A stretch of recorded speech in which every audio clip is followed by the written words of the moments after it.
Saturday prime time. Yo, first game on a Saturday night. Let's see you walk away with the bragging rights. Warriors, Rockets, Saturday at 8:30 on ABC, presented by YouTube TV. Welcome to the Basketball Palace of Mid-America. Today, Missouri and Arkansas renew their rivalry in SEC showdown. Let's see who could come out on top on a Saturday afternoon. Tom Hart with Sean Farnham. Similarities and differences between the two. Well, similarities of this. The seniors are the heart and soul of both of these two teams and these two programs. The freshmen are the complementary parts that have added some spice to the season. The difference, SEC play. Missouri is literally one possession away from being undefeated. Arkansas has struggled, losing 3 consecutive games, and in shocking fashion at home earlier this week against LSU. They were absolutely thumped by the Tigers. And one big storyline for Arkansas today that we'll delve into in a moment, a little bit deeper, is Daryl Macon, the senior, is coming off the bench today. First career start for Darius Hall. Arkansas in the Hall White, Missouri in anthracite officially, Sean. That's what they call it. And the Tigers control the tip. I did not know that, Tom. You're dropping knowledge on me already. We're a hard You usually wait until the 4-minute mark. Jonte Porter, a little floater, and a follow jam too much from Tillman.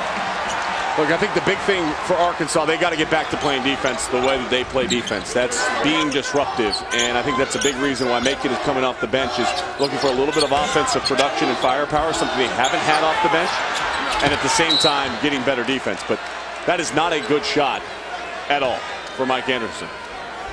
Mike Anderson, the Arkansas head coach, knows his rivalry as well as anybody. He's looking for more senior leadership, and here's Arkansas pressure. What you expect anytime you come to this building.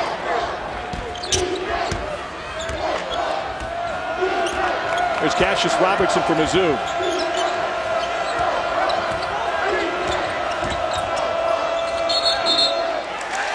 And a Missouri turnover.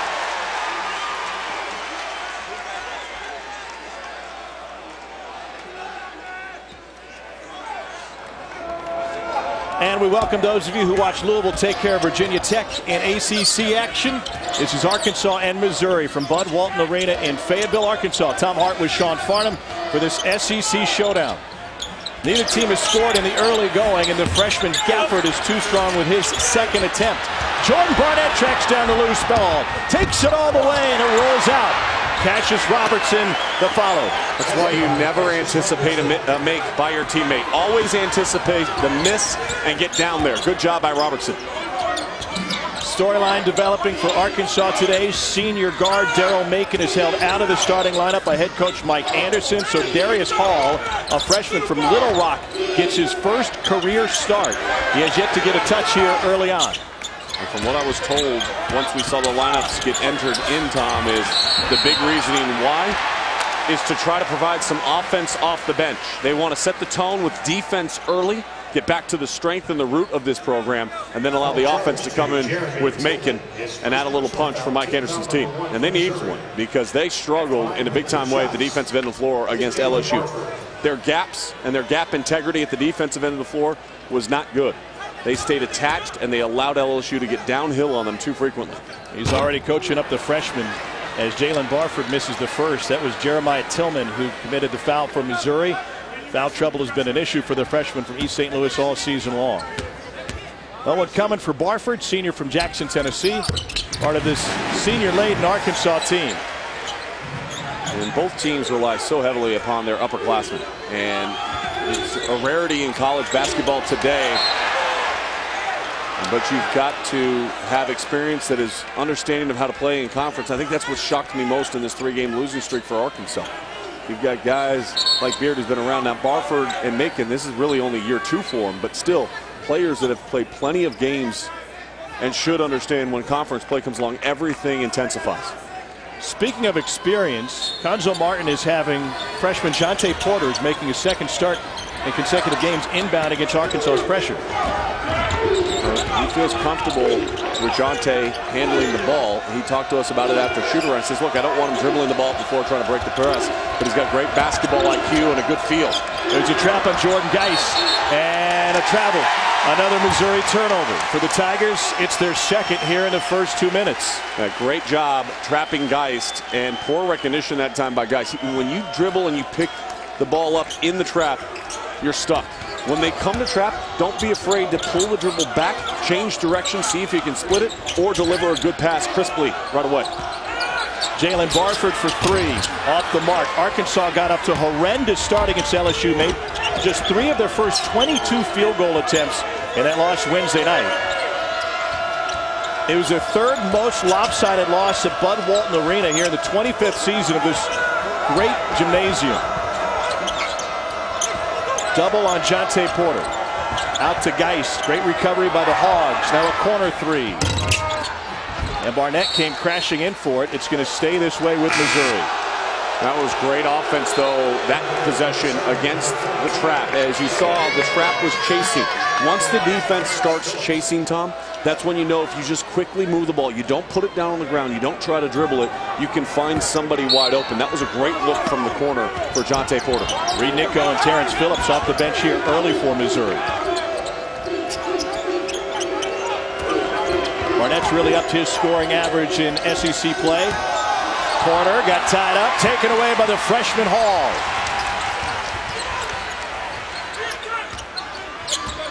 An Arkansas team averaging 86 points a game, second most in the SEC.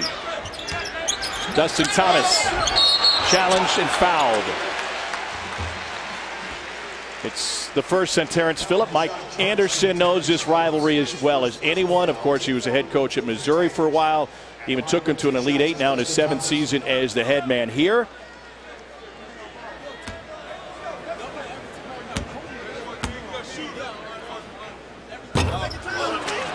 Meanwhile, Alonzo Martin in his first season as a head coach at Missouri. 3 years as a head man at Cal before this. Prior to that in the SEC with Tennessee and Missouri State. Jordan Barnett has a little bit of blood on his elbow after that last play, so he'll disappear far into the Missouri bench, and they'll address it before resuming play. And Jordan Barnett, Sean, is coming off of a 7-point performance last time out against Georgia. Tigers won that one handily with a great second half, but he's a key for them offensively. Well, in the last 11 games, averaging over 18 points per contest, his shooting percentage has been great. It was the first time, Tom, in 10 games that he failed to reach double digits. A lot of that you have to credit Georgia's defense. And we saw that even today. Georgia did a great job defending South Carolina. But like they did in Columbia, Missouri earlier this week, they really struggled to score the basketball. Think about it. South Carolina won a road game today shooting 27% from the floor. That's unheard of. 2 of the best defensive teams in the conference. They're in Georgia to get things started in SEC action today. Cassius Robertson gives it up. Jordan Barnett for 3. Catch and shoot, and he drains it. You have to be there on the catch. What does Jordan Barnett do well? Catch and shoot. So wherever he is on the floor, if the pass is coming his way, you cannot give him that large of a gap. Beard looks inside. Gafford, the freshman with the jam. Hello, El Dorado. And now Daryl Macon waiting to enter this game for Arkansas. Robertson in and out. Here's Barford pushing it. And somehow he spins it in from the other side.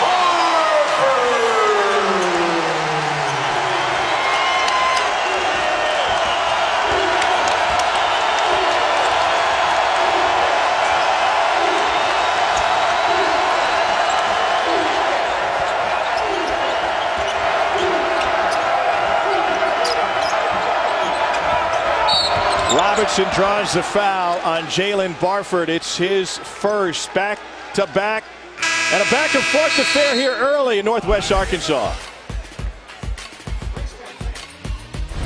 ESPN's exclusive presentation of college basketball is presented by 5-Hour Energy Shots. Get back to 100%. And in part by Gillette, the best a man can get.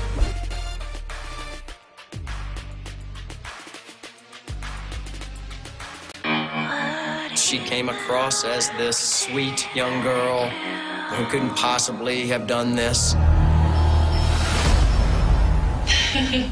He's got 27 stab wounds. You can't argue with this kind of evidence. The evidence is very compelling. None of it proves that I committed a murder. Jodi Arias, An American Murder Mystery.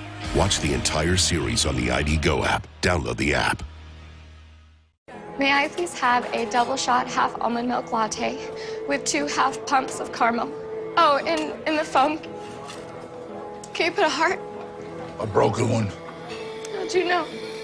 If you can get picky with your coffee, why not get picky with your TV? Get the #1 live TV streaming service with Sling. Start at $20 a month. Then pick your personal channel lineup and save. Are you new here? No. Go to slingtv.com and start watching 7 days free. We welcome you back to Saturday Showcase, presented by 5 Hour Energy from Bud Walton Arena in Fayetteville, Arkansas. Renewal of this great rivalry in these two conference opponents. This is the SEC on ESPN. Welcome you courtside. Tom Hart alongside Sean Farnham. These teams have had good years. Arkansas was in the top 25 just a week ago, but they've gone about their success a little bit differently and sometimes the same. Well, I think the similarities are the fact that they rely on their upperclassmen, and that's one of the things that you look at with these two teams is that for Arkansas in particular, 3 of their top 4 scorers are seniors. Missouri's top 2 scorers are seniors. The freshmen, they're the complementary part that add the spice and the element necessary for both these programs to sustain success this season. The difference has been the start and play. Missouri literally 1 possession away from being undefeated in the SEC. Arkansas now has lost 3 consecutive games trying to get back to its roots at the defensive end of the floor and get stops. So far, 3 turnovers and only 29% shooting for Missouri. That's what you want to see if you're an Arkansas Razorback fan.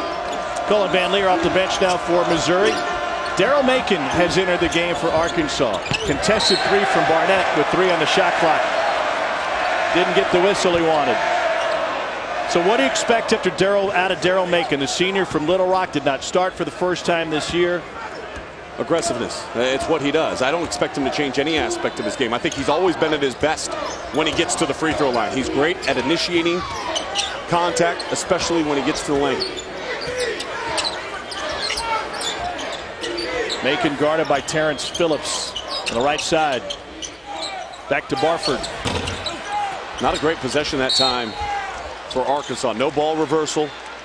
Literally just an exchange pass that was 7 feet away. You didn't force the defense to have to do a whole lot on that possession. You know, I think we talk so much about how great Missouri's offense has been this season, Tom, in particular from beyond the arc. One of the underrated aspects of Missouri that I don't think garners enough attention is their defensive efficiency being in the top 20 nationally right now. They do a great job of carryover from the scouting report to in-game execution. It's why they had such a great deal of success against Yante Maton the other night.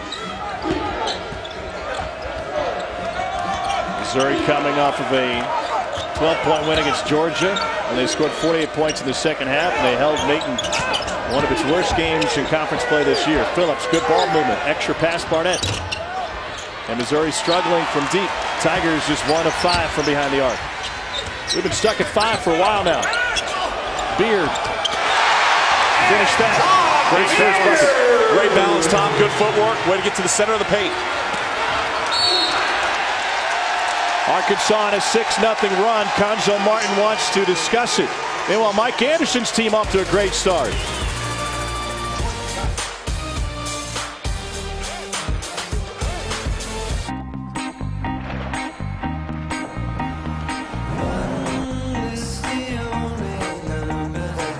Staying ahead isn't about waiting for a chance. It's about the one bold choice you make that moves you forward. The one and only Cadillac Escalade. Come in now for this exceptional offer on the Cadillac Escalade. Get this low mileage lease on this 2018 Cadillac Escalade from around $879 per month. Visit your local Cadillac dealer.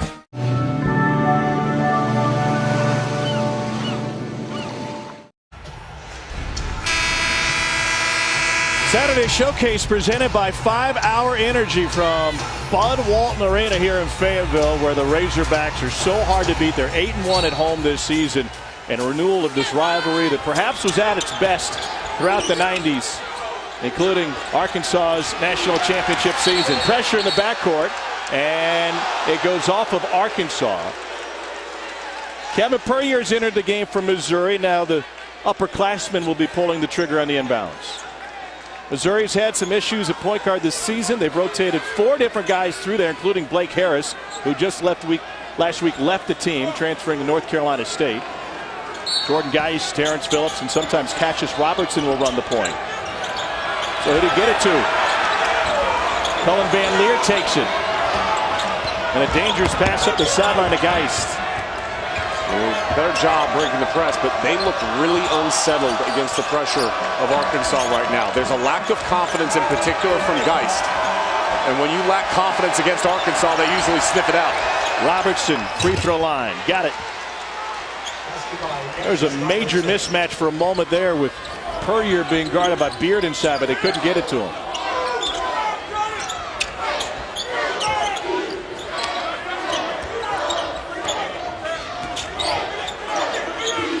Arkansas' strength once again is in its guard play this season. Not as much depth as it had in recent years, and Darrell Macon drains a triple. Second best in the SEC from behind the arc. Really walked into that one. And what I mean by that, Tom, you could tell his step, his confidence, his rhythm as he pulled up for that shot. All too comfortable. Tried to bounce it in to Tillman, but it goes off of the Mizzou big. Find your rhythm. A little hesitation, a little pullback, and the hand is up, but a little sidestep, and you switch. The hand goes down, easy vision right to the rim, and Macon able to finish. We've seen mismatches, Sean, on both sides of the floor already. Do you expect both teams to continue to switch everything? Yes, I do, because that's what they've been doing for pretty much the entire season, and I don't see any reason why to change that now, even for a one game. Trey Thompson, great passer out of the post, and he finds an assist as it gets it to Darius Hall. Arkansas has scored 11 of the last 13. Geist working hard just to get it across the timeline. Tom, go back to Macon's made 3. He was 1 for 9 from beyond the arc in the last 2 games. So for him to see one go down, can that reestablish some of that confidence that he's been playing with for a majority of the year? Look at the defense. Good defense right there on the ball. And a shot clock at 5. Puryear nowhere to go. Van Leer will fire. And Lee Straw iron. Empty possession for Missouri. The big fella Thompson looking for another assist. And he got another dive. Arkansas rolling. And Coach Martin needs a timeout. They are unsettled. They are watching the ball. They're getting back cut. Thompson able to find his teammates. And when you move well without the ball, it gets the fans on their feet, and they go, woo, pig suey, here in Arkansas, up by 7.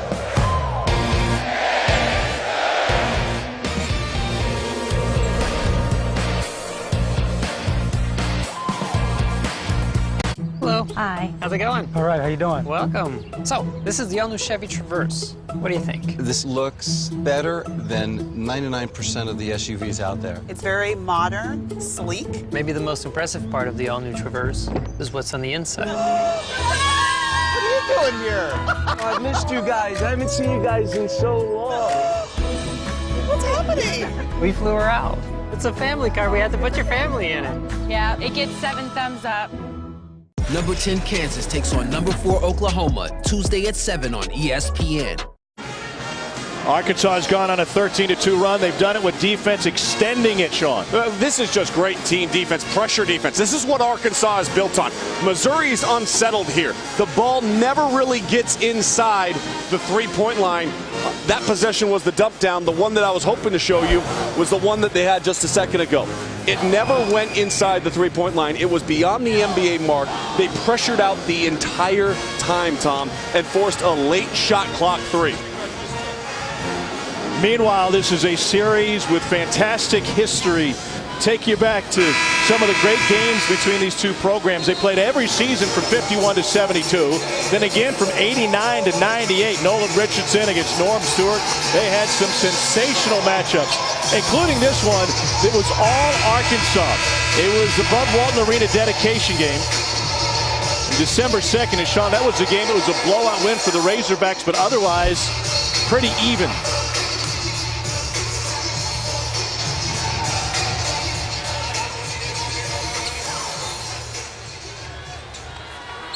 If you're Missouri, you've got to be able to handle this pressure better than they have in the last 4 minutes.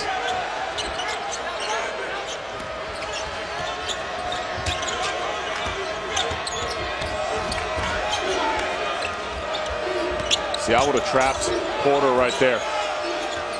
There's the trap on Geist. He is so unsettled right now.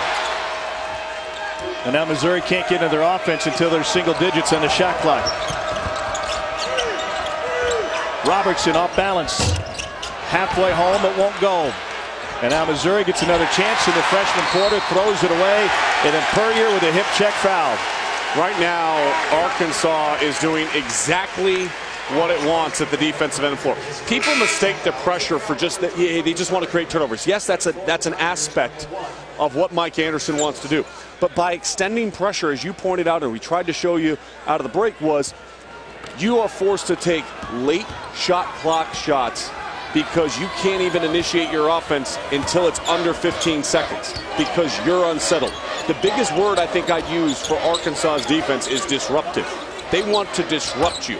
They want you to not feel confident in what you're doing out on the floor, and that's what they've been able to do so far to Missouri. Macon slices through, shares it, and there's the jam for Darius Hall.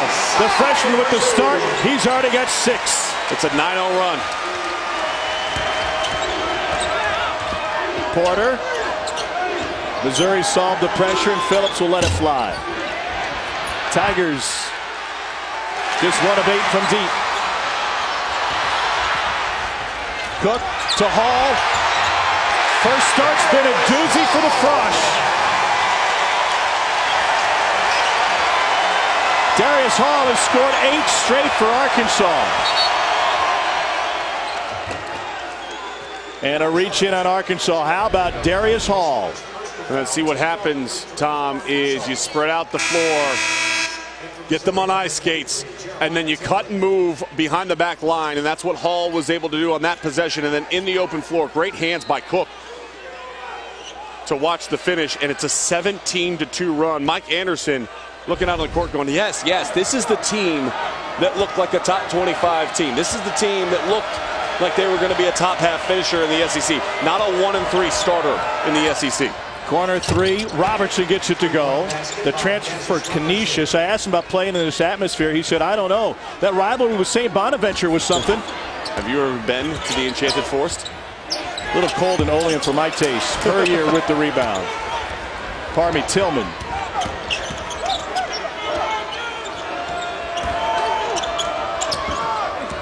Well, banging inside. I like the fact they're letting him bang though. And that'll benefit Tillman just as much as it benefits Arkansas. Tillman, jump stop. Barnett couldn't squeeze it. Terrence Phillips getting dirty. And he'll be whistled for the foul. The first big Monday of the season on ESPN is a Sonic blockbuster at 7 Eastern. 7th-ranked Duke. They won today without Coach K.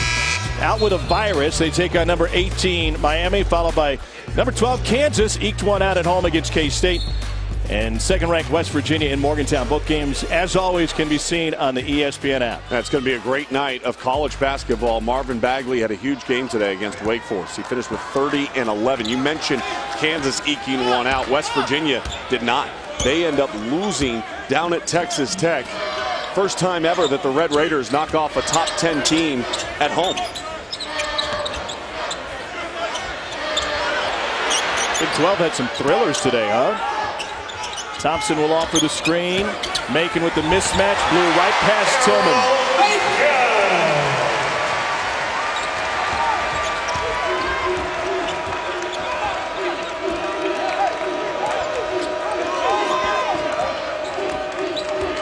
Arkansas has made 7 out of its last 8 field goal attempts, Tom.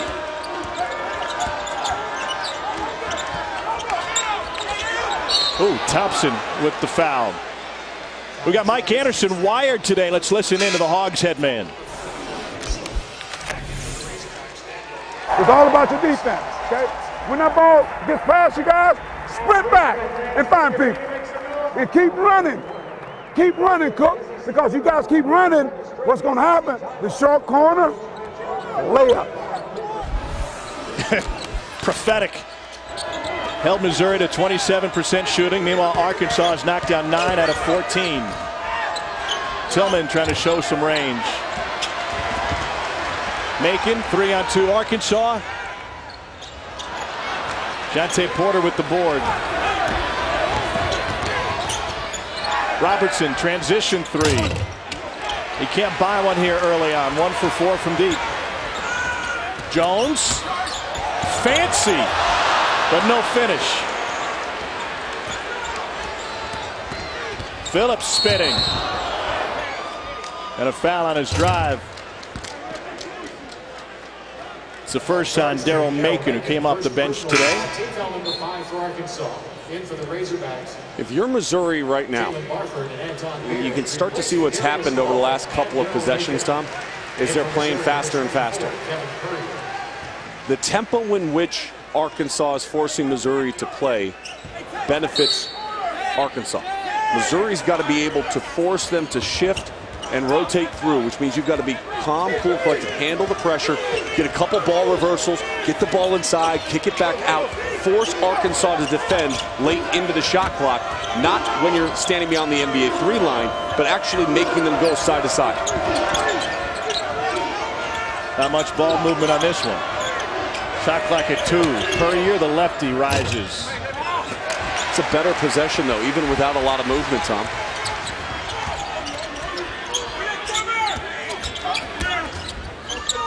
Can they rinse and repeat? I mean, that's good. That's a big question right now. Quick move.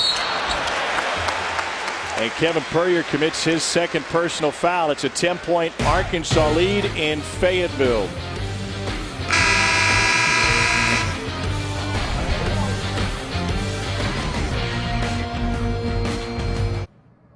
Alexa, call the living room. Calling the living room. You looked in the garage again. No. Yes.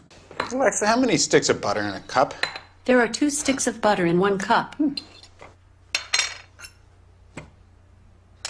Totally worth it. Alexa, play the Grand Tour.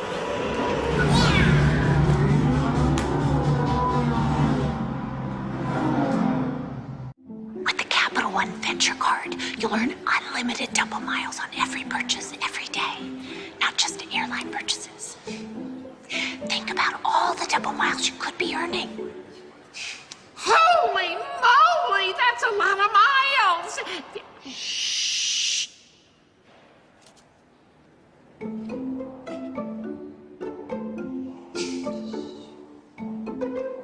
What's in your wallet? We got a good one, baby. Call your friends up. 4 teams, 2 conferences, 1 blockbuster night. High-level college basketball here. What a fun night this is going to be. Monday on ESPN. Well, Duke had no issues with Wake Forest at home today. Mike Krzyzewski missed that game out with a virus, so Jeff Capel was coaching. You missed 5 national championships and 3 gold medals. That's okay because you have arguably the best freshman in college basketball, Marvin Bagley, or one of. Yeah, Marvin Bagley, game in and game out, is appointment television. And there are some freshmen that jump off the page, and he's right there. Trae Young, obviously from Oklahoma, has stolen the headlines from the bigs, but Marvin Bagley on Monday night is going to be a great game against Miami. Miami lost to Clemson today in a battle between number 18 and number 19 in the country. It's a huge win for Brad Brownell's club. Now goes to North Carolina, where they've never won. How about the season that Clemson has had? I mean, just game after game, they have put themselves in position to have a chance to win. And in the ACC, it's deep and it's strong, but they've already had so much success. There's a push on Dustin Thomas, who commits his second personal. You mentioned Trae Young today. Oklahoma knocked off TCU. Young went for 43. That's good. 11 rebounds and 7 assists. Yeah. If you're not watching Oklahoma, I don't care where they are or what network they're playing on, you have to find them. Because some of the shots that he was making in that game, the depth, his ability to take it from anywhere on the floor. I know the comparison's been made to Steph Curry. I like what he said when he was with SVP a couple weeks back. He said, listen, I'm not worried about comparisons to Steph Curry. I just want to be the best version of myself. And I can appreciate that because his best version's really fun to watch. He was an AAU teammate of Michael Porter Jr., who's with Missouri on this trip right now, but still not active. Beard with the three. And then a foul afterwards, or at least a whistle. One of the guys with the Missouri program today said Trae Young's the only guy I've ever seen hold Michael Porter Jr. to less than 20. Because they're teammates, and Trae was getting up the shots. It doesn't surprise me. I mean, just a tremendous talent. And there's Michael Porter. You see him. He's out here signing autographs for kids before the game. A great step-in three-point shot. The contact comes underneath, though. Could not see it from that angle, but the officials are going to go back and look at it and see if Tillman got his arm up. He did get his arm up. I don't think there's a lot there. I do think it's a foul. I would be surprised if they add anything more to it. You got that as a common foul, which would be Tillman's second. He had a good game last time out against Georgia. Lasted 20 minutes, committed 2 fouls. The 2 games before that, he fouled out of both and played a total in 2 games of just 19 minutes. See, the reason why I think it's a common foul and should not be a flagrant is he was boxing out, and as the defensive player was sliding out, he tried to extend out his arm. When he extended out his arm, that's when a little bit of a push came through. It wasn't like it was an elbow to the throat or anything that I deem excessive. Of course, that's from my perspective. These officials, by the way, using the system here in the SEC that they can communicate back to Birmingham. It's collaborative replay this year in the SEC. I like that. Collaborative replay. It's a big word. I try to remember it every single time. I struggle with it. Terry Moore, though, the longtime official, is back in Birmingham helping out with this. You see the arm is already out, and yeah, it's moved through. The question is, when it comes to a flagrant, is it excessive contact? And with the follow through, maybe it is. I think there was a little bit of excessive acting thrown onto that as well. And I think you've got to look at that. That's why, again, I go common foul, let's go, let's play. 15-point game. It's going to be Arkansas's ball regardless. Sunday at 9 p.m. Eastern, 6 Pacific on ESPN. The Portland Trailblazers take on the Minnesota Timberwolves on NBA Sunday. Presented by State Farm. And you can always catch it on the ESPN app as well. It's going to be a great game. Damian Lillard got into it the other night with Chris Paul. Was unhappy that Chris Paul made a layup with about 7 seconds left to go in that game against the Rockets. And then you look at the Timberwolves and Jimmy Butler and the Wolves really starting to find themselves this season. They got off to a little bit of a slow start. Both those teams right now positioned well in the Western Conference. Sean will get an explanation on the call. After the three-point shot. And I was right. It's a common foul. They're not going to add anything more on it. And I think that was correctly assessed by this officiating crew. Three-pointer was good by Beard. The foul occurred after the ball went through the hoop, or as it was going through the hoop. So Arkansas gets another possession out of it. A turnover by Tillman with the foul, essentially. Here's Daryl Macon. And a baseline move. He stepped on the end line. What does Missouri have to do to get back in this thing and find some offense? Make a basket. Okay. It would be good. Last 5. They're 0 for 5, 1 for the last 9. Haven't scored in 3 minutes and 4 seconds. A great way to get Arkansas back on its heels, Tom, is forcing them to take the ball out of the net. And what you have to do is be patient within your offense. And I've said this multiple times. Look, you got 25 seconds. When do they actually start initiating their offense? They get in an area that is common for them to start their offense. Cylinder rule. Beard was in Jonte Porter's cylinder. You can close out on a guy, but you can't get that far up in him. And it's the first on Beard. That is a rule that has really been a focus lately. It was a focus in the Florida Ole Miss game late in that one today. And if any teams where that would be a detriment to them, it'd be Arkansas. I mean, they want to get in your shorts. Teams like Arkansas and West Virginia. Nothing's falling right now. Jonte Porter misses the first one at the free throw line. But with the foul situation, the way that it is, Tom, you want to continue to be aggressive. You want to continue to attack. Beard took a bump. That'll be a personal foul on Jordan Barnett. You were saying? You're saying, how does Missouri get back in the game? I think they slow this game down by getting to the free throw line. And how do you get to the free throw line? Well, you become the aggressor, not the passive player. And right now, against the pressure, they're playing too passive in their half-court offense.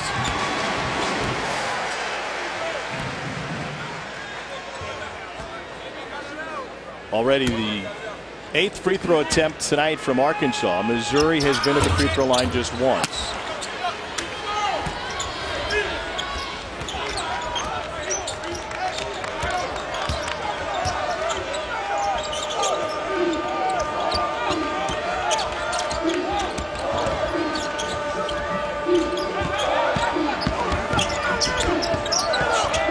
Geist. Back to Robertson. A pump fake will clear him for 3. Missouri just 2 for 11 from deep. In a mismatch here, I would look if I'm making to attack Jontay Porter. Big time rebound by the freshman. Arkansas has scored 27 of the game's last 32 points. Well, you had Porter on Macon, and you had Robertson on Gafford. Those are 2 mismatches. Loose ball. We got a foul on Arkansas. Jontay Porter had company on the floor. And Bailey jumped on him, trying to get the jump ball in a loose ball situation, but in doing so, he landed on his back. Adriel Bailey with a foul. Missouri has made just 1 of the last 10 from the free throw line, allowing Arkansas to go on this run. Pardon me, 1 of the last 10 from the floor. This will be just their 2nd free throw attempt. It's hard to replicate Arkansas. You know, we've seen teams at times. What is that? They're statues. They're trying to distract you. That I like. I haven't seen that, Tom. Yeah, well, because Missouri's only shot 3 free throws, so they haven't been able to run it out. Now the statues are going to move. That's like those street acts in New Orleans. It's Santa Monica, out in California. Yeah, go to the pier. Do you tip them after you're done? Well, they're not going to catch you. Like the Tin Man in New Orleans. Jontay Porter's first. Would you ever spray paint yourself like that? Even for like a Halloween?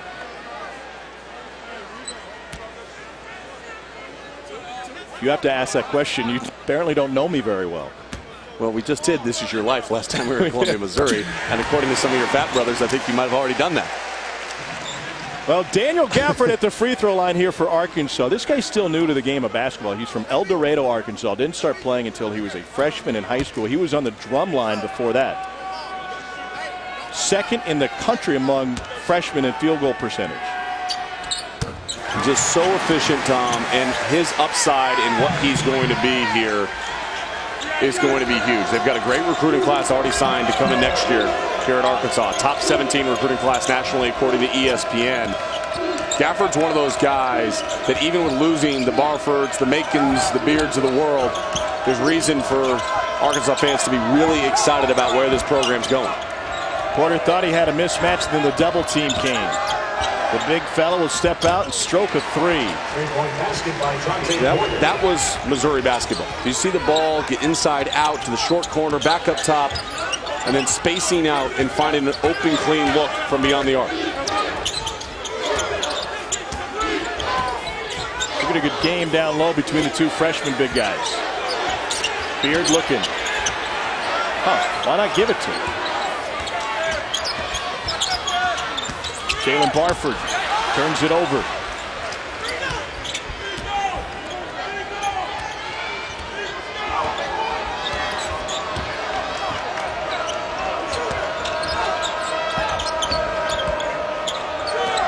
Swing it all the way over.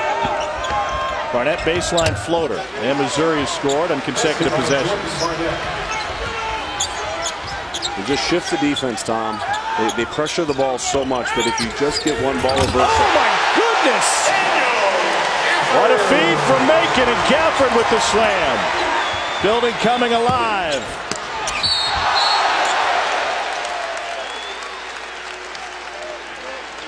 Porter with his 2nd personal. And Gafford with his 2nd dunk. Sets the screen, slips it, doesn't even make any contact. Could have been a foul on Porter as well as he slid underneath him, but what a great job catching and finishing that one up top for the freshman. Daniel Gafford has 37 dunks this season. To put that in perspective, the Arkansas team all of last year had 46. There's so much discussion about Moses Kingsley leaving. How was the program going to have an interior presence? What would Gafford be able to bring to the table? And he has answered it every step of the way this season. I remember watching him out of the PK80 against Oklahoma. We talk about Trae Young so much.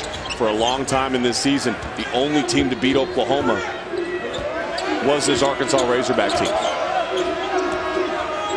Gafford had a nice tournament out in Portland. Well, while he might replace Kingsley on the offensive end, what about the rim protectors and post presence on the defensive end for Arkansas? You certainly miss a guy like Kingsley. Yeah, not the same player at all. And that is the difference between the two, but that's also a maturation process that will have to take place as he continues to grow. Tough three for Robertson. Moses Kingsley last year blocked 93 shots for Arkansas.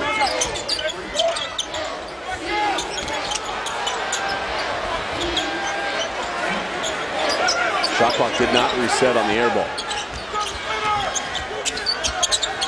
Barford on Barnett. And he walked with it. We've got a 12-point game. Stepping away for the under 4 timeout. Mike Anderson's team off and running this afternoon. ESPN's exclusive presentation of college basketball is brought to you by State Farm. Talk to an agent today at 800-STATE-FARM.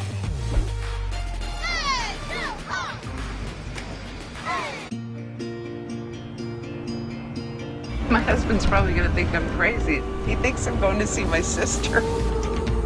Sometimes the confidence to be spontaneous starts with financial stability. Once I heard it, I was shocked. I just thought, I have to go get it. It's our tree. See how a personalized financial strategy and access to JP Morgan investment expertise can help you. Chase, make more of what's yours.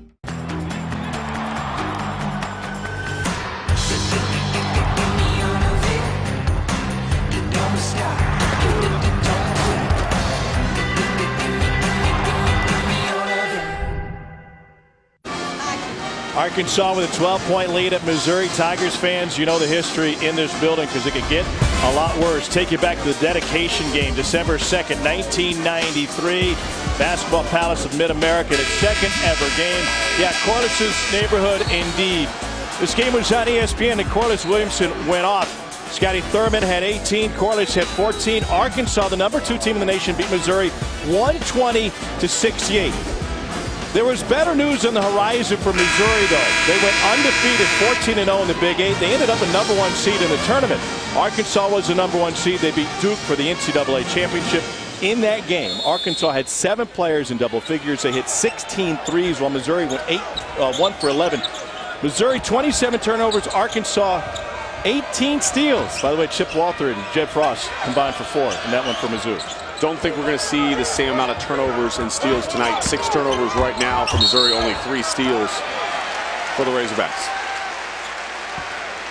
The importance of that game for the Arkansas program was that, hey, we can play with anybody. We can blow them out in this brand new building. Mike Anderson, an assistant coach in that team, they go on to win the national title. The importance of it for Missouri probably came in the next game when they outlasted Illinois in triple overtime with a bunch of freshmen on the floor at the end, and then catapulted themselves all the way through the Big 8. Beard for 3, and it's off the mark. Sometimes when you lose a game that poorly, you find out a lot about your team. I lost a game by 48 times. 48. Worst loss in UCLA history. We go to Stanford. Everything was falling, similar like that game for Arkansas. I think it was 18 3-pointers that the Cardinal made that night. 48 hours later, we played at Cal, and we beat them by 26. And it was a pretty good Cal team. But that resiliency, it kind of propelled us through the rest of conference play. We ended up winning the conference championship, and we made our run all the way to the Elite 8 before we lost to a very good Minnesota team with Bobby Jackson. Well, after that game, in language that only Norm Stewart could use, and we can't repeat here on this broadcast, he shook Nolan Richardson's hand and he said, either you guys are really good or we are terrible. Well, the answer was they were really good. And by the way, Missouri's offense in the last minute and a half, 2 minutes, has been much, much better. You see the composure they're playing with now? They're settling in against the pressure. It's going to be very key in the second half. Darius Hall draws a foul coming up on the Land Rover halftime report. Chris Cotter and Chris Patola will have plenty of stories for you. This fantastic day in college hoops. Trae Young goes wild. Team foul number 10 for Missouri. Arkansas in double bonus. At the line with 2 shots is Darius Hall.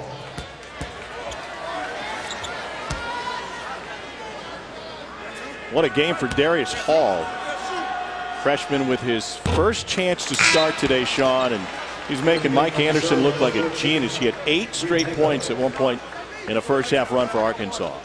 Well, he has rebounded the ball well the last 2 games, had 11 rebounds in those 2 contests, but really hasn't done much in the scoring department and has battled some foul trouble at times. But today, as you've seen him in the open floor, Tom, he's done a really nice job, and I think a large portion of how they've played defensively has been because of his injection into the starting lineup. Number 4 recruit in the state coming out of Little Rock. Jordan Barnett catch and shoot. Loose ball. And look who comes up with it, Darius Hall. Barford, pardon me, into the paint, and that is an offensive foul. That's easy. I was just thinking, Sean, here it is, a 10-point game with 1:12 to go. And if Missouri's going to have a chance in this, when you think about the momentum they might have if they can get it to single digits going into the locker room. Well, and we've seen a couple of scoring droughts for Missouri. Arkansas is in the midst of one now that's lasted more than 3 minutes. And again, Tom, the last couple of possessions at least, Missouri hasn't been unsettled within their offense. You have to have poise, composure with the basketball, know what you want to do, move it with purpose. The pass is faster than dribble. Less dribbles, more passing, cutting, and moving against this defense. Touch pass, corner 3, Van Leer got it. They were listening to you, Sean Farnham. Missouri on a 15-2 run.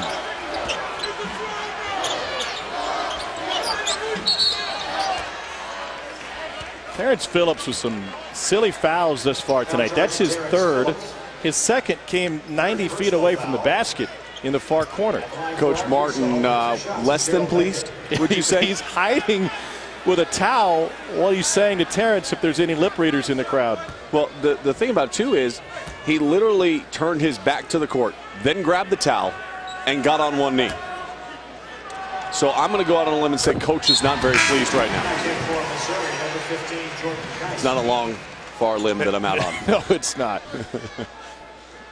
Well, and here's the big moment for me. You got 38.5 seconds left. Geist is back in the game. He's been the guy that has been most unsettled and unnerved by the pressure of Arkansas. Good box out. Geist forgot to come get the ball from Robertson. That kind of he might not want it. Good point. Harassed by Darius Hall, who at 6'6" has a great advantage in length on Geist. Now they switch Trey Thompson onto him at 6'9". So there's a mismatch somewhere. Geist trying to break him down. Robertson for 3. Yes, Missouri's hit a couple now. 5-point game. Macon holds wide right, and then Van Leer with an undercut will be whistled for the foul on the rebound. Regardless of what's going to happen here at the free throw line, Tom, Coach Martin has got to be absolutely thrilled with how Missouri has executed in the final 5 minutes of this first half. Everything was going Arkansas's way. Everything looked like this game was going to slip away. It would be a 20-point potential lead going to the break. Instead, they have made it into single digits. They have found their rhythm. They have found their touch from beyond the arc. And I think Missouri is going to go to the break feeling really good, even with the deficit. Meanwhile, Arkansas is going to have to go figure out how they initiate their defense, get their pressure back going again. This will be the 18th free throw attempt in the half for Arkansas. Missouri's only been to the line 3 times. 1.6 left in the half.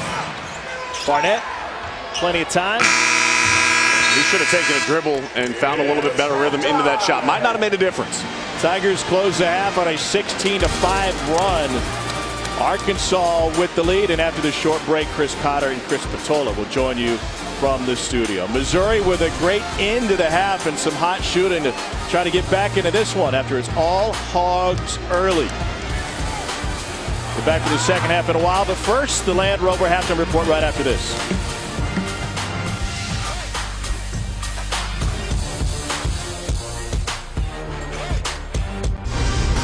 Welcome back to Saturday Showcase presented by 5 Hour Energy. Our score at the half, Arkansas leads Missouri 36-22. 28 as we get ready to start the second half of action. You're watching the SEC on ESPN.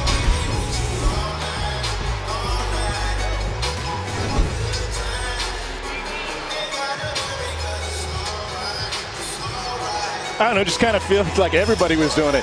Tom Hart with Sean Farnham. Meanwhile, no standing around for freeze moments for Arkansas in this first half. No, they did a great job attacking the paint, and they were plus 16 inside the paint. I think that's a big part of when Arkansas is at its best, Tom.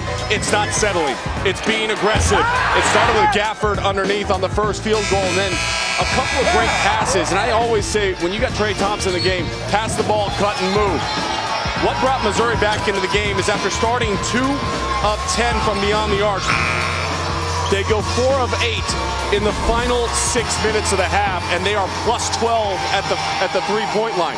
That's been the equalizer. They've got to stay in that flow and handle the pressure of Arkansas and maintain the momentum they took to the break. Pair of runs for each side. We've got Mike Anderson wired tonight. Here's him with his team.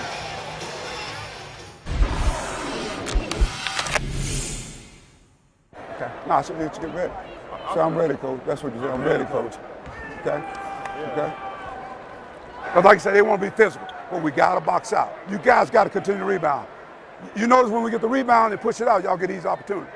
It's like you starstruck. Do I need to get you out of there? Let me check your heart. You got to go get the ball. Better than an EKG. I'll tell you what, Darius Hall, he showed great heart in the first half in his first start for Arkansas. And so he earns a start in the second half. Daryl Macon off the bench for the first time this season. I love that. They go inside to Gafford, and Missouri brings a double team. And Gafford almost threw it away. Barford for 3 with a hand in his face.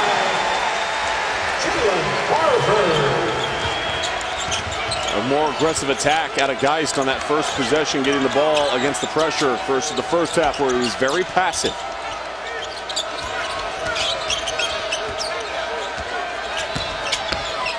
Here's Geist, and he misses from point-blank range.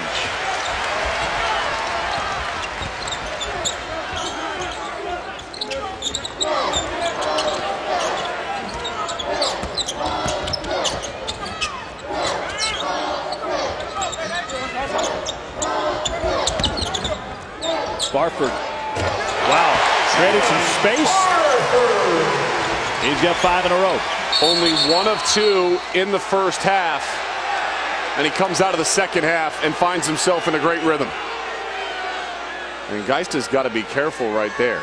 You get the foul call and then extracurriculars afterwards, and the officials are going to look at it.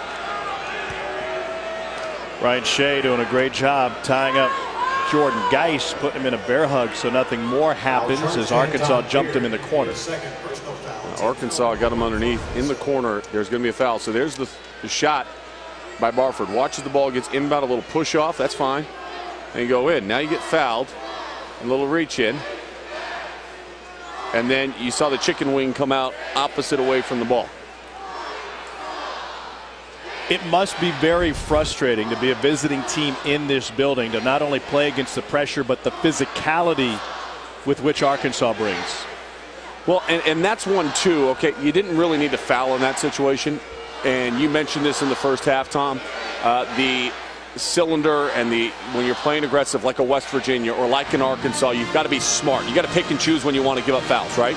You don't want to send your opponent to the free throw line and let him gain confidence there. In the first half, 17 free throws attempted for Arkansas, only 3 for Missouri. So they didn't do a bad job of that in the first half. But in the second half of this game, if you're fouling, what happens when you foul more and you get 2, 3 personal fouls, 4 personal fouls, you start becoming a little bit more passive. Take another look at it, and you're going to see Jordan Geist at the top of your screen, a little push off. Again, that's fine, nothing wrong there. Then you're going to have the reach in. And the reach in, the wraparound from behind as he swing, that's where the foul is called at that point in time. And then the extension of that right elbow is what caught the attention. Missouri's faced pressure defenses already this season, turned it over 20 times against West Virginia, 21 times against both Stephen F. Austin and Illinois. What was the explanation from Brian Shea? Common foul. That's what he said. That's it. Okay. And I agree with him. I like the fact that they're trying to take control of it and make sure that Geist doesn't do something ill-advised, and Shea's still talking to him. Well, and that's because Arkansas is going to talk to him. They know that he's frustrated right now, and they're going to try to continue to get inside his head. The sportsmanship of the game inside the game, the mental aspect of it. Remember, Geist was really passive in the first half. The second half, he's trying to become more aggressive. I got no problem with that. Jontay Porter out to Geist. That might help. That was a great pass, though. And that's the offensive flow we didn't see a lot of in the first half from Missouri. Here's Barford with the answer. 8 this half for Barford.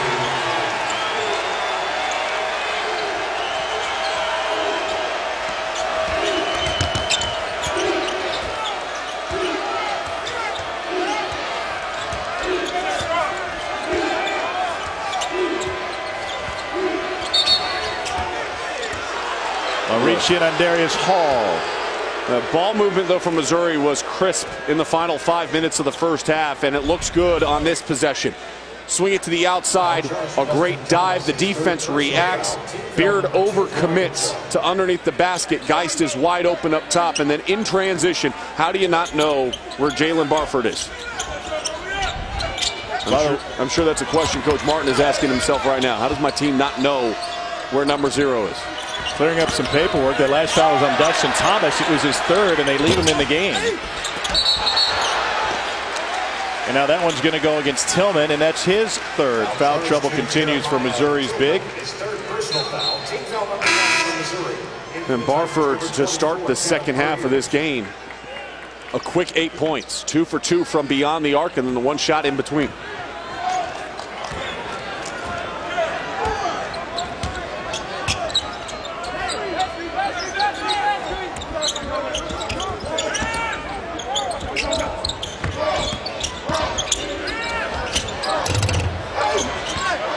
Finally misses. But Gafford tracks it down, and Geist knocks it out of bounds off of Beard's leg. It's really interesting to see what Missouri does against the pressure at the point guard position. Geist gets a breather, and Terrence Phillips returns. Remember, Phillips is playing with 3 personal fouls, and his coach Conzo Martin really got in his face after his 3rd in the first half. But he did a better job settling everything down. A lot of that run that we saw towards the end of the first half happened because of Phillips' ability to control the pressure and get the offense going in an operational area faster than Geist was able to. Porter's a lefty. He slices away in, but he commits the foul in the process. And so now Porter has 3. Player control foul charged to Jontay Porter, his 3rd personal foul. And Jontay's looking at Coach, are you going to take me out of the game? I say, if you're Jontay, just get back down and keep playing. You got to be smart. You got to know how to play with 3 personal fouls in the second half of the game.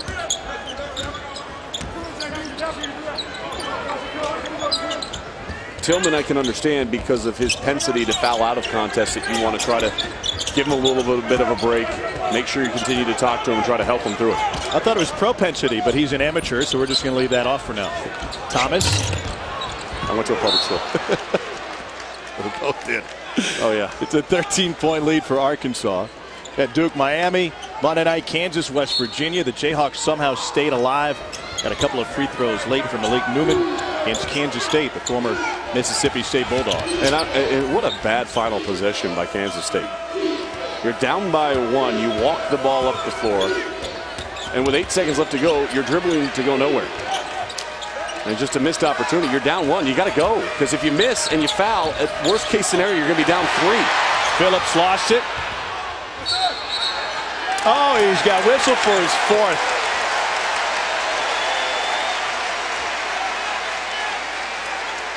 Conzo Martin is just staring in disbelief. I don't think he liked the call. It's a loose ball situation. I didn't see a push. I see 2 guys going after the ball in that instance. I don't disagree with you, but do you not need to play with a little bit less aggression if you've got 3 fouls in point guard position? Is so imperative for your team to have success. I mean, you're 85.5 feet away from your basket. Well, no, he was closer to his basket. Oh, true. Sorry. Like he was about like 10 feet away, 20 feet away from his basket. You know, wire hanging down under the basket and a baseline stoppage, and we're going to have some stoppage as they try to fix the audio. Cassius Robertson is pulling on the wire. If you have a wire exposed in the computer, don't do it around Cassius Robertson. He's going to pull on it and be like, look, there's a string. A 12-point lead, Razorbacks.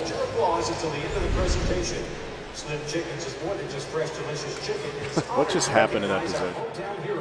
I can see a lightning.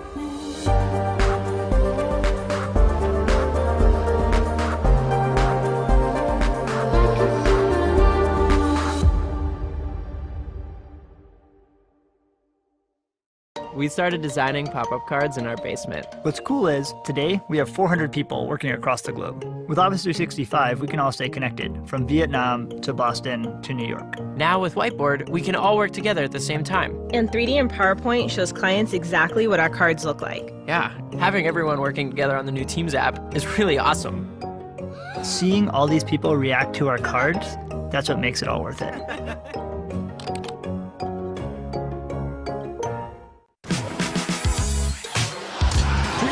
Baby, call your friends up.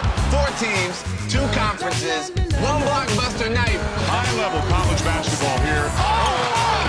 What a fun night this is going to be. Monday on ESPN. Well, I've talked a lot about the great freshmen in college basketball this season. How about the star seniors that will be on the floor for Kansas and West Virginia? Hey, you're talking about 2 guards, and you look at the stats that they have. Carter's been absolutely phenomenal for West Virginia, and the offensive numbers don't even tell you everything. Look at the bottom where he's got 3.6 steals per game. Press Virginia, as they love to be called. They are going to climb in and try to make Kansas uncomfortable. If there's one thing we know about this Kansas Jayhawk team that we've questioned throughout the course of the season has been their commitment to the defensive end. And if they're not committed to the defensive end before in that game, I'll tell you, West Virginia's going to bounce back from this loss that they took today against Texas Tech in Lubbock and get back home and try to make a statement on Monday night. Jordan Geis with the back cut, got past Beard.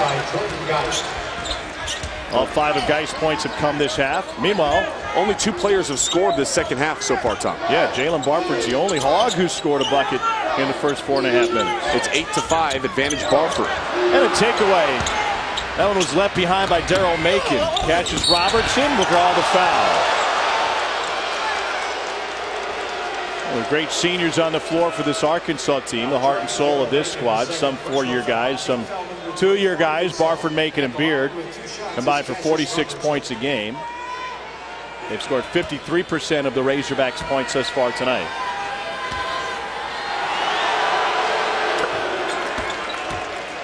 Cassius Robertson, second in the country in Power 5 conferences for grad transfers. Who's first? Igor Kulichov. Igor Kulichov, the Florida player, had a scary issue today with a knee injury late in that game, but he returned. When you look at Cassius Robertson, a lot of times you see those grad transfers, Tom, and they struggle to make the transition from what would be considered the mid-major level and stepping up into one of the power conferences and finding success. But Cassius Robertson's work ethic is the one thing that Coach Martin said has allowed him to have such a smooth transition. And there you see the highest points per game by grad transfers. Justin Bibbins, another great transfer for Utah, paying dividends for Larry Koskoyak. But Cassius Robertson's work ethic, consistently being in the gym. He gets a workout in the morning, he goes to practice, he gets another workout in late. There's sometimes this coaching staff has been like, hey, you're working out and things are going just fine. Why don't you just take a break for a bit? He doesn't want to turn it off. He knows how valuable and short this window of opportunity is to make a statement on the bigger stage, and he's done a great job this season for Mizzou. Transfer from Canisius. He's originally from Toronto, started at Vaughan, then Thornley. He was a teammate of Andrew Wiggins as a sophomore in high school. Pressure. And here's Robertson breaking the press. Shares it. Has it swatted. Daniel Gafford sends it the other way. Big fella looking to pay it off. Barford for 3. And Gafford got another one. Loose ball, Van Leer. Out front, Robertson's got Geis. He's going to let it go. Got it! Big time transition 3.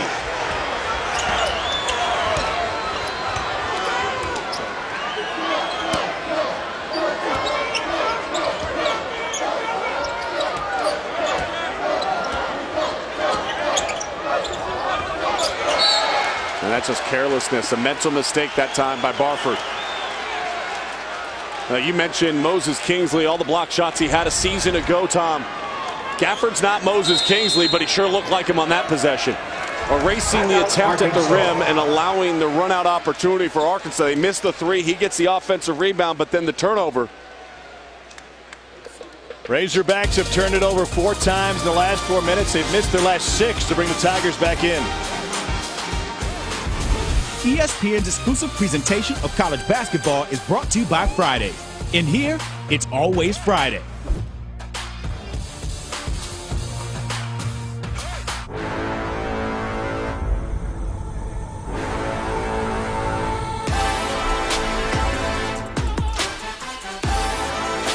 Introducing the new Infiniti QX80. Infiniti, empower the drive. There's nothing quite as magical as staying at a Disney Resort hotel.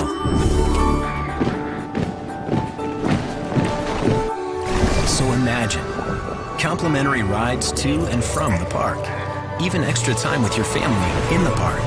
And now create a 6-night, 7-day package including a select Walt Disney World Resort hotel room and theme park tickets for as little as $96 per person per day for a family of 4.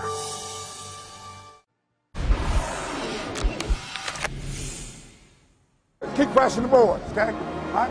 Keep attacking. You got them in foul trouble, but you got to stay on the attack, guys. Don't let them settle. Don't settle down here. Don't let them off the hook. No, Arkansas doesn't want to let Missouri off the hook. It was a 7-point lead up the break for the Razorbacks, but their offense has gone in the doldrums. They've looked like statues on that end of the floor lately.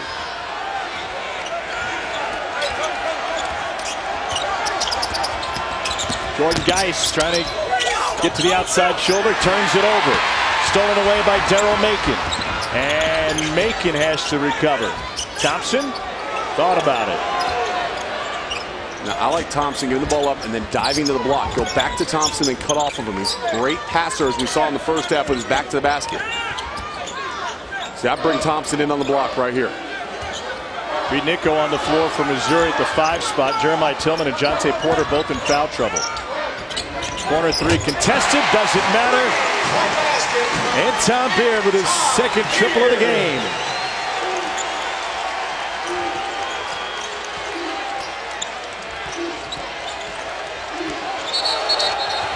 And a double dribble by Cullen Van Leer. Missouri gives it right back.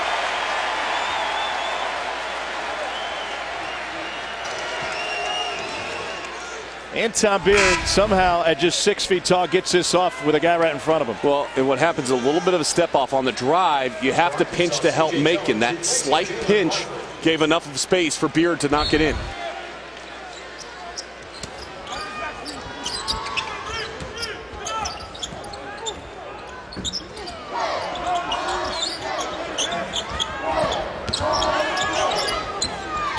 Give and go. Beard! And it's blocked by Puryear, who's right there. He was looking for the foul instead of going to finish the shot. And he slowed up, and that little change of pace allowed the defense to get back to him. That was a great pass by Thompson. Van Leer all alone. Nico.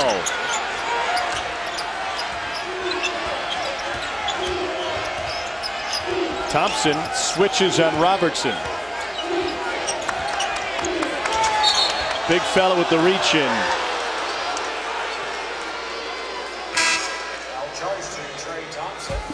First big Monday of the season on ESPN is a Sonic blockbuster at 7 o'clock. Number 7 Duke and number 18 Miami, followed by 12th ranked Kansas and number 2 West Virginia in Morgantown. Both games also, and as always, can be seen on the ESPN app. How fantastic has college basketball been this season? I mean, and it started from jump. West Virginia going over, losing to Texas A&M, who hasn't won a game yet in the SEC, over in Germany. Robertson lost it. Fantastic day, the first full Saturday of college basketball without college football polluting the airwaves, and some thrillers today, especially in the Big 12. Well, you think also Michigan State losing to Michigan. What a win for John Beilein's team on the road. How about that? They forced 18 turnovers, 26 points off of turnovers for the Wolverines in that matchup. You don't see that very often when you think about Tom Izzo's team. And Tom Izzo's team was blown out last week against Ohio State. Bounce back win for a midweek, and then they drop another in the Big Ten. Trae Young went for 43, almost had a triple-double. And Ole Miss hands Florida its first SEC loss of the season. Ole Miss, how they got it done was at the free throw line. They were 22 of 26 at the free throw line in that game. That was the difference. Defensively, they did a nice job. They held the Gators to 37% shooting from the floor while shooting 43%. But really, it was being able to manufacture offense at the free throw line. That was the difference in the game. 13 conference wins might get you the regular season title this year in the SEC. It very well can. And I think the biggest story so far that we've seen in conference play in the SEC isn't about who's winning. It's about the fact that Texas A&M hasn't won. And in doing so, that was a preseason pick for a lot of people to win the SEC. And here we can say 2 weeks in, they might have already taken themselves out of it because essentially they'd have to run the table to have a chance. Wow! Barnett takes it the distance to leave it for Tillman, his first bucket, an emphatic one. There's been more players suspended for Billy Kennedy's team than there have been wins for them in the SEC. 3 different players have missed time due to suspension. Thompson off the mark, and a foul inside on Arkansas. By the way, Terrence Phillips back on the floor now for Missouri, playing with 4 personal fouls. That was on Daryl Macon. That's his 3rd foul trouble piling up for both sides. So they'll ask Phillips to handle the basketball against the Arkansas pressure. But he and Geis on the floor at the same time.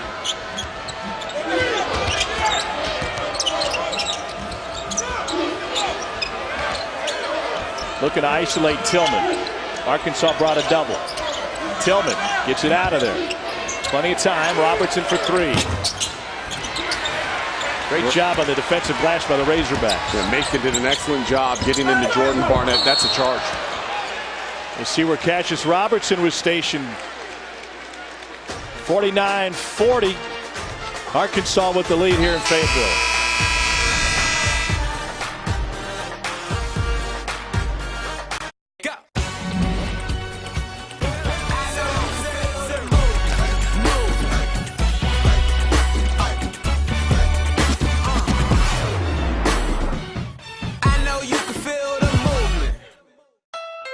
All around Missouri, SUV buyers did their homework and discovered the Honda CR-V is the 2018 Motor Trend SUV of the year. The CR-V, HR-V, and Pilot have real-time all-wheel drive that automatically adjusts to road conditions, providing traction to the right wheel at the right time. That's intelligent. And you won't find that on the competition. And now the 2017 Pilot with 0.9% financing is the smart way to go. See your Mid-Missouri Honda dealer today. Bud Walton Arena, Fayetteville, Arkansas, where the Razorbacks have a 9-point lead on Missouri with 11:39 to go in regulation in this one. It's been a fantastic series throughout the series.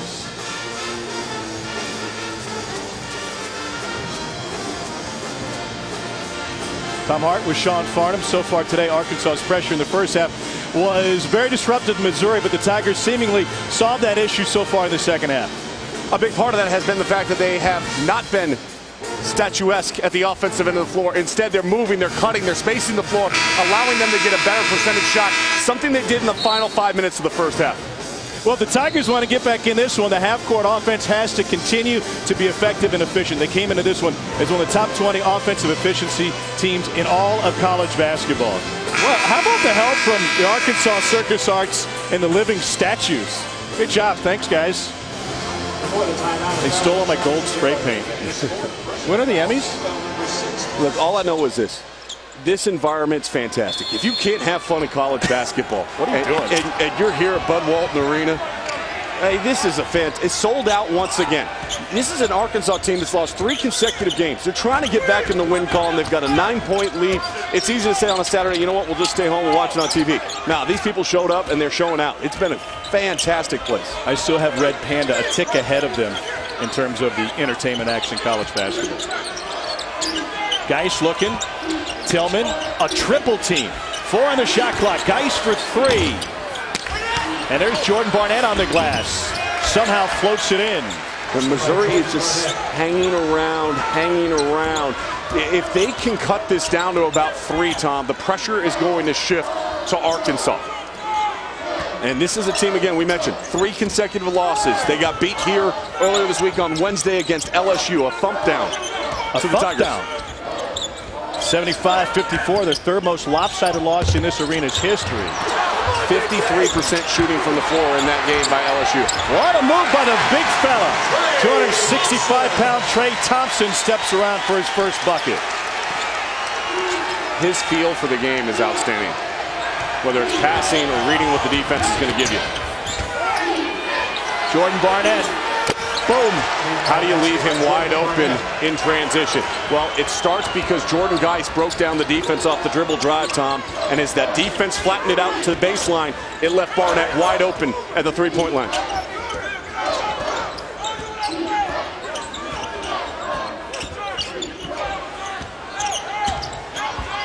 Barford. And Geist trying to whittle this lead down a little bit more. Arkansas has made just 2 of their last 12.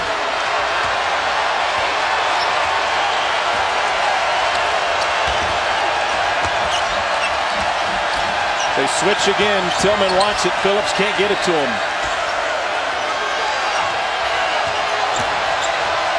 Shot clock at 2. Robertson, ball fake. Tillman with the tip.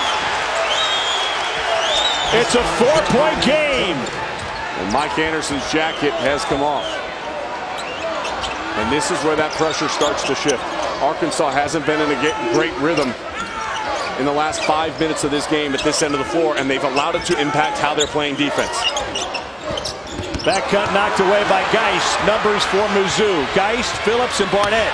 Geist takes it all the way off the window. We've got a 1-possession game. Missouri right back into this thing. The energy level, the effort, the execution, all on the side of the Missouri Tigers right now. It's a 7-0 Missouri run. All of Geist's points have come in the second half. They left Jordan Barnett open, and that changed things. Well, look how the defense flattens out, and then look how slow they are in recovering and chasing.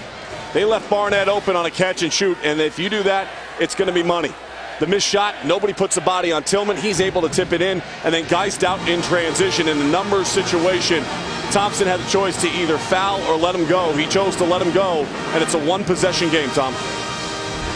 Missouri has more points off turnovers than Arkansas. That might be the surprise of the stat sheet. Well, the other thing about Tom, what did Mike Anderson tell us today at shoot-around? That he's interested in seeing with his team.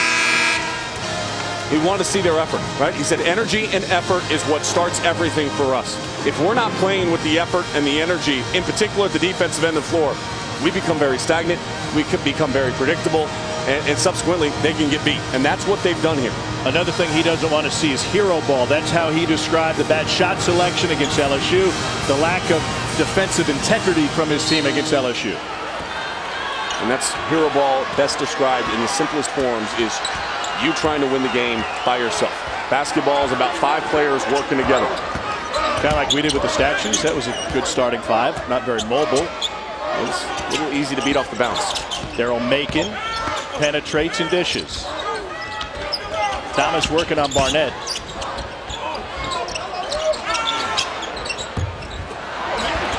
Everything about that possession, Tom, was catch and put the ball down immediately. It wasn't pass, catch, pass again. It was pass, catch, dribble.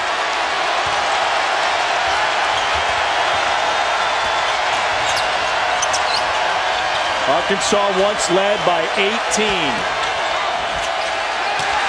That was key. Thomas all alone.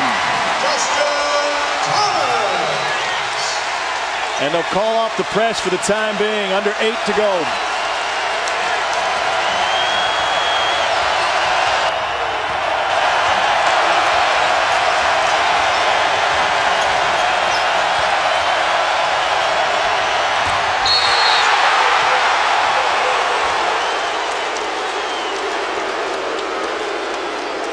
Four-point Arkansas lead. Tillman will be at the free throw line when we return.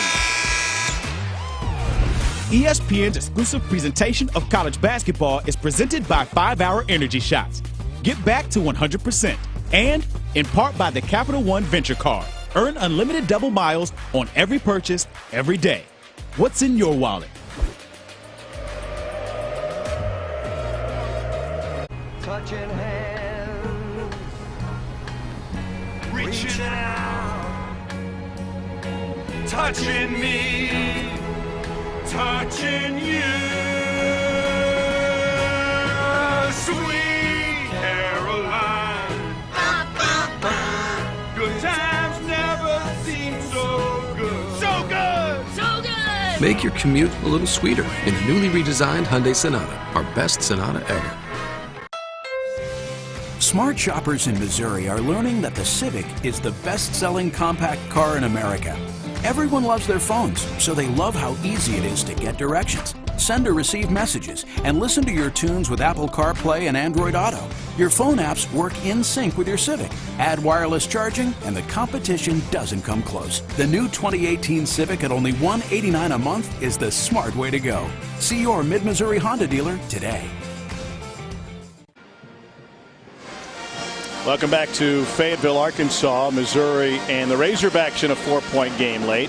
Well, we lost a legend in broadcasting from the cliffs of Acapulco to the Indianapolis Motor Speedway and Monday Night Football. Keith Jackson was a titan of the industry. But folks in these parts know him best for his time spent with Coach Frank Broyles on college football on ABC. They were together from 1977 to 1985.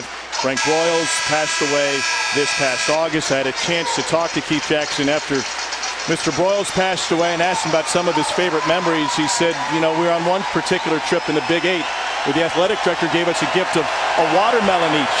After the game, we're late making our flight, and here's Frank Broyles with his gangly legs sprinting to the gate to make it with a watermelon in a mesh sack over his shoulder. The sack gave way, the watermelon shattered on the sidewalk, but he just kept running. He said, I'll get back home to Arkansas, I'll buy another watermelon and tell all my friends back home that that was a gift from somebody else. They were great together, a couple of Georgia guys, and now Missouri back in this game with a big three from Cassius Robertson. Whoa, Nelly, that's a big one. Offensive rebound, kick out. It is a great time to shoot a three-point shot because the defense has been sucked in, Tom, and it's wide open spaces. They're trying to fly out and recover.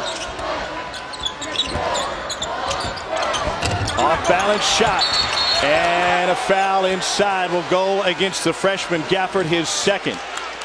1-on-1 on his side for Missouri. Missouri has a chance to take the lead in this game.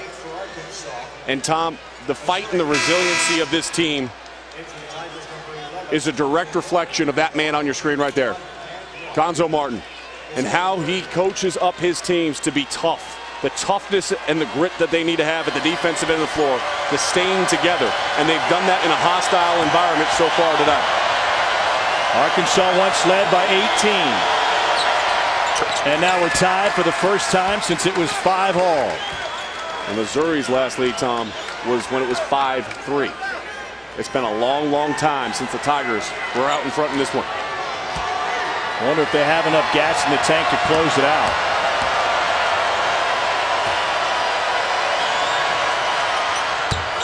Purrier knocks down two huge ones, and Missouri back in front.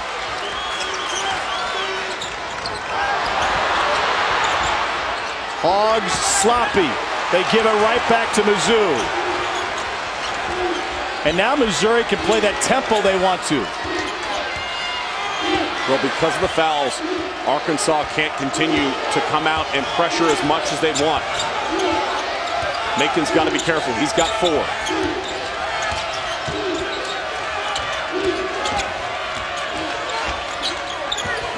Purrier in traffic. Macon knocked it off of his foot. It'll be Arkansas basketball. Where can Missouri take advantage of the switches on the screen? Well, that was one that they should have taken advantage of, and a great recognition, a great job defensively, though, by Arkansas on the double team. Purrier needed to find Jonte Porter. He was wide open on the opposite wing.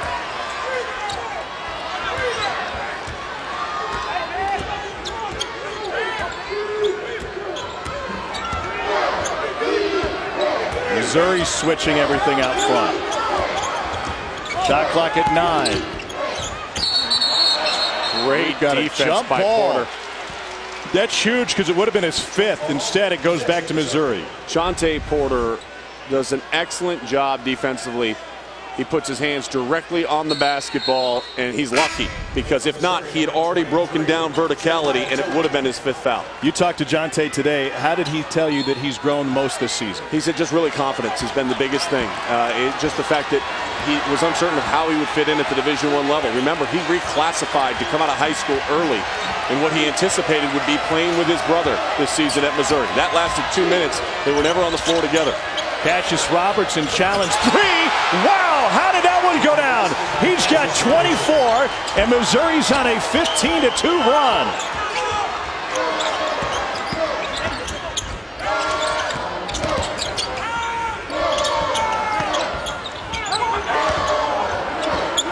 Razorbacks scoreless over the last 2+ minutes. Here's Macon. Shot clock at 5. Macon for 3. And it's taken right back by Barford. Quick look, Beard for a triple. Barford again, and he throws it away.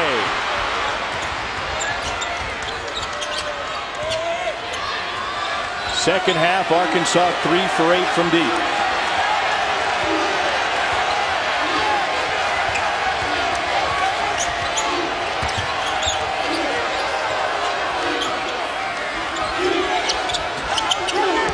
Barnett size advantage. Oh, heartbreaker for Arkansas. A frustrating half for the Razorbacks. They turn it over again. On that previous possession, watch this. As Cassius Robertson takes the handoff, slow in the communication as they wanted to switch between Beard and Macon. He stayed low and allowed him to knock down the 3. He's got 6 of them on the game. Jontay Porter. Out to Robertson. Pull up, bang, and Cassius Robertson has 27. And now Beard in traffic, got it off the window.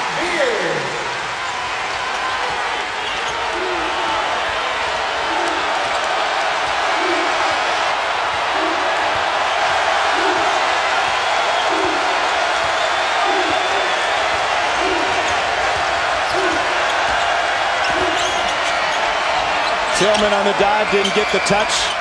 Porter can't find him. In the cylinder, the call against Dustin Thomas. He did not give enough space to Jontay Porter, and Thomas in foul trouble. That was a great skip pass, though, to get the ball to Porter. Because they did a great job defensively, loading up to the strong side of the ball, taking away Jeremiah Tillman as he rolled to the rim, and Cassius Robertson, who was flaring out to the top of the key 3. Porter knew it was off the mark from the get-go, couldn't track it down. That last foul on Dustin Thomas was his 4th.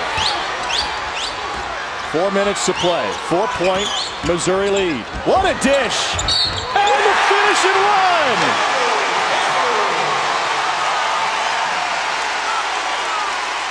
That was beautiful offense, a little dish, and the finish.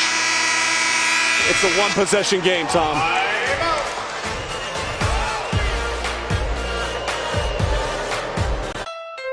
All around Missouri, SUV buyers did their homework and discovered the Honda CR-V is the 2018 Motor Trend SUV of the Year.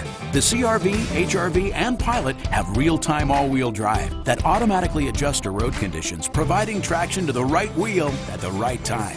That's intelligent, and you won't find that on the competition.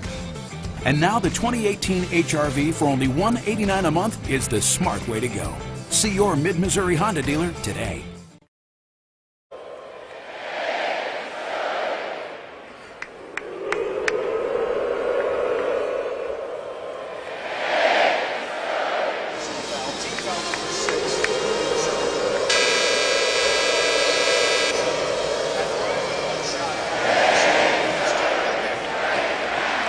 What an atmosphere here at Bud Walton Arena for Missouri and Arkansas. Coming down the home stretch with 3:56 to go. Tigers lead the Hogs by 2. Tom Hart with Sean Farnham.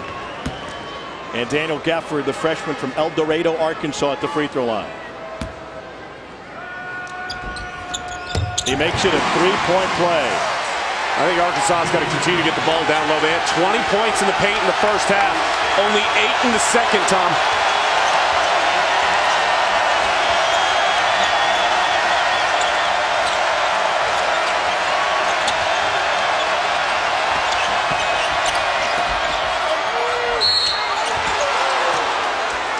Gafford commits his third. Foul charge to Daniel Gafford, his third personal foul. Kevin Puryear will be at the free throw line tonight at 11 Eastern on ESPN. Catch SportsCenter with John Buccigross and Doug Kazarian. Steph Curry returns to Toronto, tries to beat both the Warriors and Cavs back-to-back. Trae Young with a historic performance against TCU. He had 43, almost had a triple-double. And don't forget the NFL Divisional Playoffs today. SportsCenter, 11 Eastern, ESPN, also live on the ESPN app. I can't believe you would change the channel away from this to watch football right now. Puryear trying to give Missouri a 3-point advantage. And he does. 3.5 to play in regulation.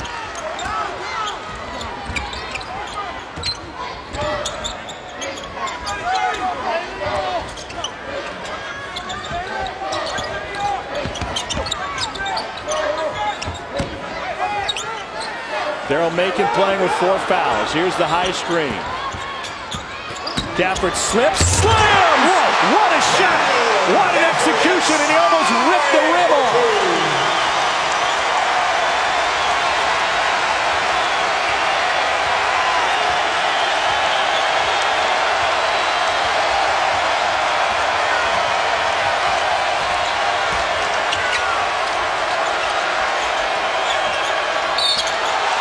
A foul on the double team on Anton Beard. The last 2 possessions, they found the guy that can score. His field goal percentage off the charts. Why? Because you get this close to the rim. I mean, no doubt about it. Late in the shot clock, Gafford able to finish. That's a big play for a freshman. And great execution by the Hogs.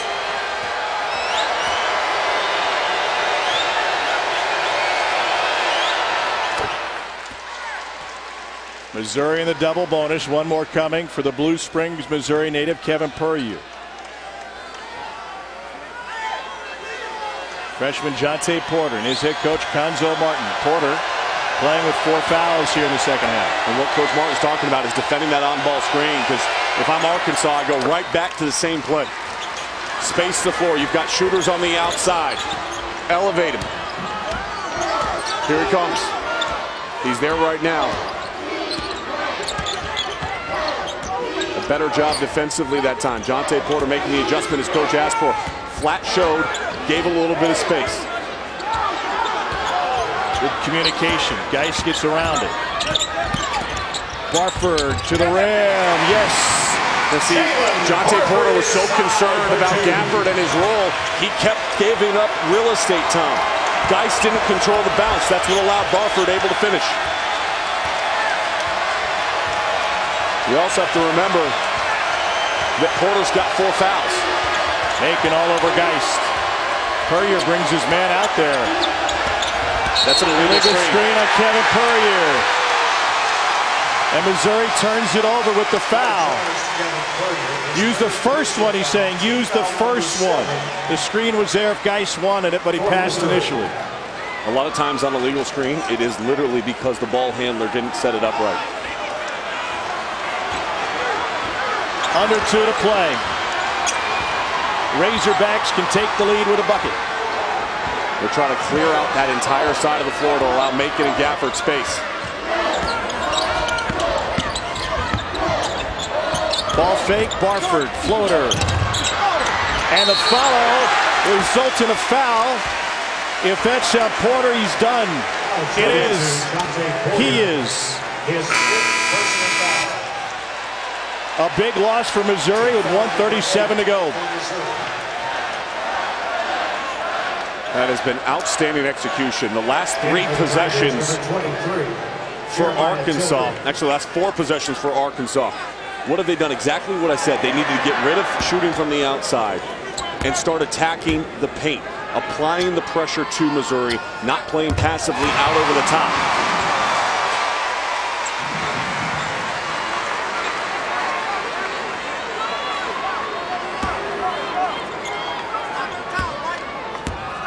for the lead.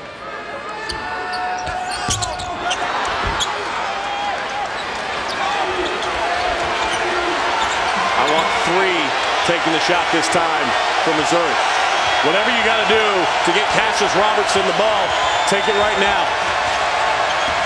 Fighting off of the screen. Geist can't find him. Shot clock at 10. Robertson.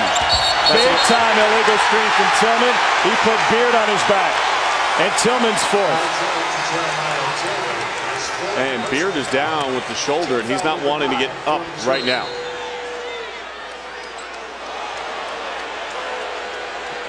Now, you remember we talked about Puryear's was because the ball handler. That one was just Tillman putting too much into it.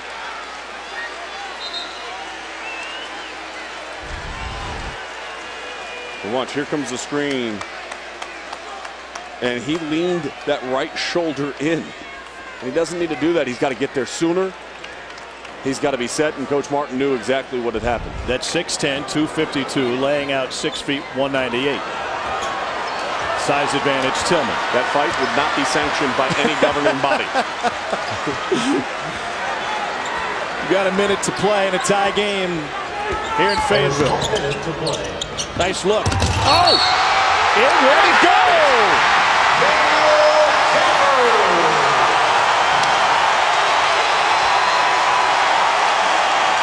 And in the process, he fouls out Tillman.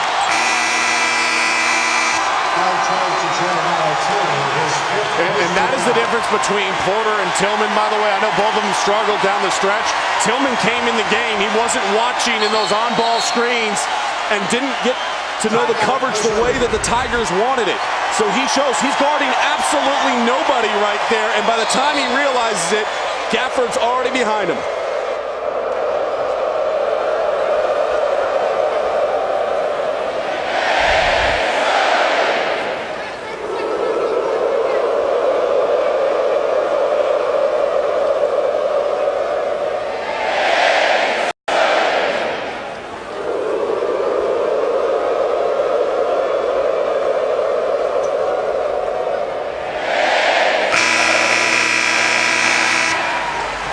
Under a minute to go. Arkansas by a deuce. Just the third lead change of this one. Missouri had to fight back from an 18-point deficit to get back into it. And now their 2 most prominent big men have fouled out. Jontay Porter and Jeremiah Tillman. Meanwhile, Arkansas's freshman Daniel Gafford is coming of age in this one. Gafford with 15 points and a perfect 3 for 3 from the free throw line, which is where he's at right now. It'll be Kevin Puryear's job to defend Gafford from here on out. A huge size advantage for Arkansas inside the rest of the way.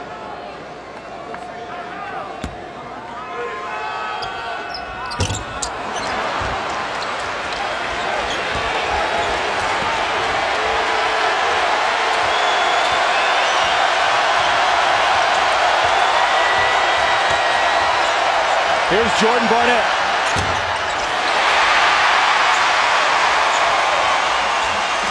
You don't need a foul here if you're Missouri. You've got enough separation between the shot clock and game clock to play defense. Now you know what they're probably going to do. They're going to dribble the ball out as long as they possibly can. They're going to elevate Gafford and then try to get that pick and roll situation to try to create an advantage.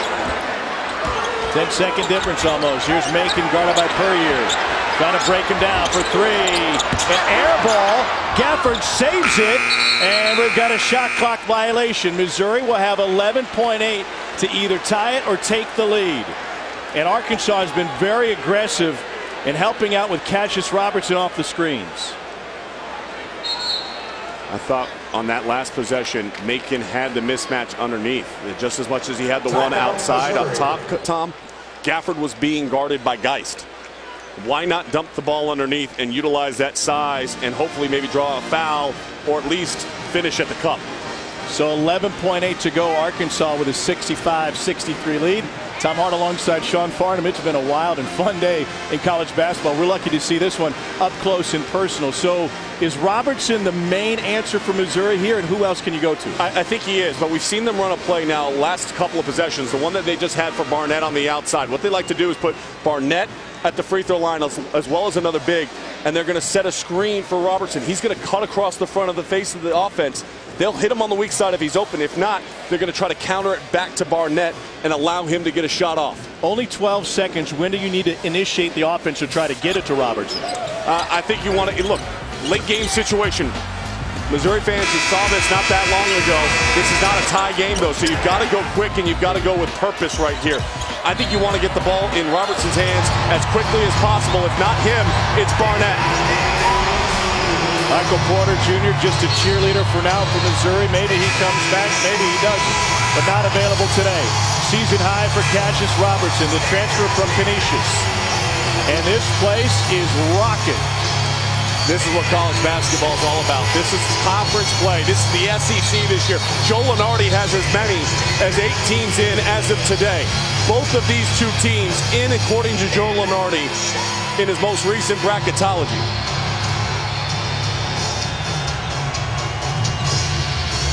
Brad Shea sending him back to the bench. Mike Anderson had a question, and there may be an issue with the clock here with 11.8 to go. Tigers could use all the time they can get. Partner, we were watching at lunch today the end of Kansas State. K-State initiated their offense awfully late in that one on the road. Does it benefit you just to go straight into the offense here instead of waiting for 8? I think it is. And let's go back to the Florida game. I thought if Coach Martin wanted Robertson to get the final shot, which is what he wanted to do, I would have inbounded the ball to Robertson right away. So don't be surprised if Geis doesn't get the ball in this situation and you try to get it to Cassius. In this series, Arkansas has won 5 of the last 6 against Missouri. This is turning into one of the great matchups in the SEC. We got a timing issue that the officials are working on, so that's the delay here. Now, there is no excuse if Missouri doesn't come out and execute and know what it wants to do. And again, Tom, you talk about that Kansas State game. They were down. They didn't even get off a shot until the buzzer came, and it really was off of no flow, no offensive set whatsoever. You've got to go quick here. You're down 2. The issue here is whether or not the game clock stopped at the shot clock violation. It didn't initially, so Missouri will get the benefit of now 13 seconds instead of 11.8.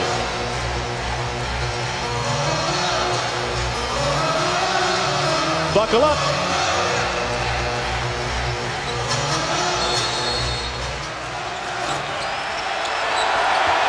Geis in the backcourt.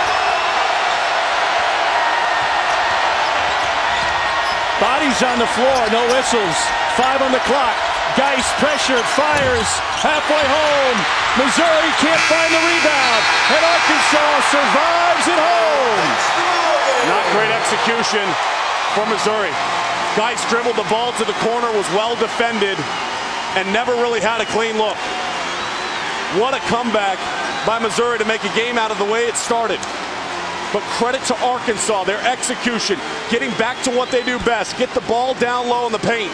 And it was Daniel Gafford who led the way late in the second half. How about this screen up top? Guys flying everywhere. Cuonzo Martin shaking the Arkansas hands. They come up, Barnett sets the screen, he falls. But the defense adjusted, and you've got nothing going on. You dribbled into the corner, you didn't have a clean look. Everybody else is standing and watching on the outside. Missouri's got to get better in late game execution. Missouri had to try and do it down the stretch without 2 of their key players inside, Tillman and Porter. Our final score here, Arkansas 65, Missouri 63. Up next, Valparaiso and Northern Iowa. So long for Fayetteville. Let's get you to Cedar Falls. Mitch Holtis and Malcolm Huckabee.